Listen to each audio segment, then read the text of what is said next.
Hello everyone, welcome back to my new mini blog. এই mini ব্লগটা হচ্ছে আমার দাদার বিয়ে। সকাল সকাল আমরা সব রেডি হয়ে চলে গেছিলাম পিসির বাড়িতে।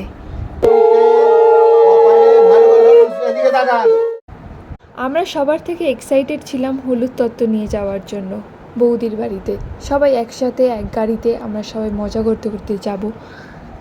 আমরা সব বোন কটা মিলে গিয়েছিলাম তত্ত্ব দিতে। সাথে ছিল আমার জেঠু আর পুরোহিত মশাই।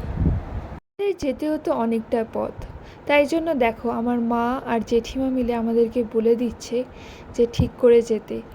আমরা সবাই এক একটা তত্ত্বর ট্রে নিয়ে বসে পড়েছি। চলো এবার যাওয়া যাক। Thank you for watching. যদি মিনি ব্লগটা ভালো লেগে থাকে please do like, comment, share and subscribe.